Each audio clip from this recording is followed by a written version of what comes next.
Kayo Wangalilu, Shalabalangada, Kamadalahi Samithi. Hello, loves, it's yours truly, Zazar Cornavana, and I give you a warm welcome to the Kingdom of Thalanthia, the Kingdom of Atlantis. Welcome to Thalanation, your source for authentic Atlantean culture and heritage. Shalava, shalava. How is your love, my fellow Atlanteans? I just want to give a quick shout out to all my Atlantean sisters and Atlantean brothers all over the world, the children of the light. Just wanted to say I love you and hope your love is well. I hope your love is beautiful. We need more love in this world, and that is why Atlantis is here, why Atlantis is rising, to heal the world. Humanity needs to return to its roots, because if not, humanity will kill itself through hatred, division, war, fear, and ignorance is the root of it all. So my loves, in this video, I'm going to teach you the foundational principles of Atlantean culture and what makes something authentically Atlantean, according to my spiritual dreams from Mother. I will first teach a bit on the personality of the Atlanteans, the good and the bad. I will then teach on the foundational principles of the culture, starting with the goddess of the Atlanteans, then later the 3 Atlantean cultural principles, which are love, freedom, and peace, all dearly held among them. By nature, the culture of the Atlanteans, as I was taught, was immensely spiritual and deeply connected to the divine, and they had a strong emphasis on loving nature. And by nature, I mean the goddess. They believed nature was the physical manifestation of the goddess Yevah, called Kama, or Mother Earth. Ka means earth, and Ma means mother. The Atlanteans had a carefree, laid-back, peaceful, spiritual culture. A peaceful, open-minded people, and did not like conflicts or stirring up the peace. They were viewed as creative, artistic, as they loved music, dance, craftsmanship, painting, and they took great pride in their artwork. Art and self-expression was important in Atlantean culture, and this showed also through their vibrant clothing and fashion, jewelry, beautifully designed architectures, their magnificent religious temples, dome palaces, and dreamy Atlantean interior designs. Generally, the temperament of Atlanteans, they were imaginative, full of ambition, good-hearted, kind, shy, generous. They were very hospitable, polite, but at times they could be a little too polite. They were compassionate, warm-hearted, motherly. The Atlanteans had a strong motherly spirit towards one another. They were empathetic, genuine, loyal, and they were loving. Atlanteans were also revelers and loved festivities and parties, as culturally Atlantis had a yearly grand carnival and numerous holidays, one every week actually, both cultural and religious. As a people, they were indirect and generally not aggressive. The Atlanteans, being a shy people in general, were highly protective of their culture and their own people, being careful or watchful of anyone foreign who washes upon their shores or walks upon their land. Being culturally an island people, they were at times closed off, introverted or exclusive, or even paranoid about foreigners, especially Atlantean children. Despite being a shy people, it did not take long for an Atlantean to open up to a foreigner and welcome them to their home for an evening meal or to stay for a night or two, having great hospitality. And if I'm being honest, the Atlanteans as a culture were romantics, as the Atlanteans had a strong culture of romance and eroticism, and did not shy away from sexuality. Even in Atlantean religion was sex viewed as sacred, and an esoteric science concerning the rise of the Savani, or the serpent to the crown, which is reminiscent of the Kundalini in Hindu spirituality, being the highest ritual of worshiping the goddess. As they believed pure orgasm, ecstasy, was feeling the presence of the goddess, a possession of sorts. To the Atlanteans, sex, or pure sex, I should say, was not viewed as anything bad, but something God-given, beautiful, and sacred, as it was shown not only in Atlantean erotic artwork, but also evident by their large families of many children. Sex was something that should be respected, as it represented the love of 2 souls coming together in the creation of life. But not to get off topic, I will teach about Atlantean romantic and erotic culture in later videos, as it is rooted in one of the natures of the goddess Yevah, the mother of Atlantis. She, among many things, was known as a fertility goddess, and many Atlantean women invoked her before, during, and after their pregnancy, blessing and purifying the womb and praying for a healthy baby. However, the Atlanteans also had their negative traits, their vices, as every other culture and people, as even they were not a perfect people. They were human just like everyone else on Earth, but I will not go into that yet in this particular video. Now, concerning the goddess Yevah, I'm not going to go into detail about her in this video, but I will mention her because she is the root of Atlantean culture. She is the blue crystal of Atlantis. The goddess Yevah, the great mother goddess of the Atlanteans, was the most loved, cherished, and venerated being among them. The goddess Yevah is the mother of the Thala people. Therefore, Atlantean culture is deeply influenced by her. For this reason, Atlantis was, is, and forever shall be a strong, matriarchal culture, and the love of the woman was deep. In Atlantean religion and spirituality, the sole teaching is that God is a woman and the woman is God, and that the divine feminine is a progenitor of all life, and that woman is the primordial mother of the cosmos.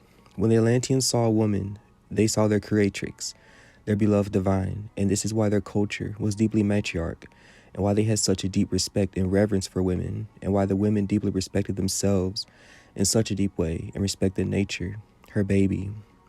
For a woman to respect nature is to respect herself because she is nature, the image of God, the divine mother, such as the Atlanteans believed. In future videos, I will speak more about the Atlantean matriarch culture and the role in life of women and girls in Atlantean culture and society. The goddess of the Atlanteans is not limited to the temple. She is a part of the everyday lives of Atlanteans, and she is centered in nearly every facet of their lives, from home gatherings to festivals, from schooling to work and coming to the temple every holiday or whenever one feels. To simply be together as a family and worship their beloved divine, Yevah, it is what it means to live an Atlantean life. Now I'm going to speak about the three foundational principles of Atlantean culture, and I will begin with love. Atlantean culture had a foundation on the principle of love. It was by love that all things within Atlantean culture and society manifest, and all things within Atlantis were seen through the eyes of divine love. Divine love was the eternal and core essence of their goddess, and thereby the universe as a whole. The primary eternal teaching of Atlantean culture is love, especially loving the mother of Atlantis and loving yourself. Love is the main purpose and goal of the Thala people. As a culture, the Atlanteans were also quite communal, or had a all are one mindset. We are one and everything is of the goddess. The Atlanteans were deeply close to family, friends, and fellow countryfolk. A female stranger was an auntie, a sister, a grandmother, depending on age. A male stranger was an uncle, brother, or grandfather, depending on age. You had your blood family or birth family, and then you had your spiritual or God family, which was everybody in society. Every woman in Atlantean society was like an extension of your own blood mother. And likewise, every man in Atlantean society was like an extension of your own blood father. You went to school with your cousins. If they were your close friends, they became your brothers and sisters. Literally. An Atlantean girl respected a woman as if she was her own mother, when out in public, when the blood or birth mother wasn't around. Likewise, did an Atlantean boy respect a man as if he was his own father, when out in public, when the blood or seed father wasn't around. Individualism was cherished, not frowned upon at all, but it was more so, how will your individuality, your talents, help the people? The people as a whole was primary concern, then the individual. This communal aspect of Atlantean culture is the reason why they as a people saw themselves collectively as one being. You are me and I am you. A population of hundreds of millions of people in Atlantis to foreign nations was only one to the Atlanteans. It was almost like you had one Atlantean, or how should I say? So you had the mother, which is the goddess, or she's the goddess. And then you have her baby, that one child.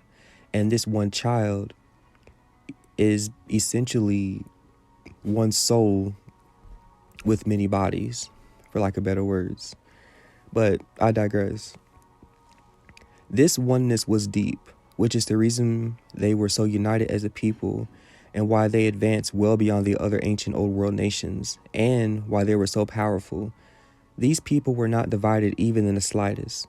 You messed with one, you messed with all, and they took that quite seriously.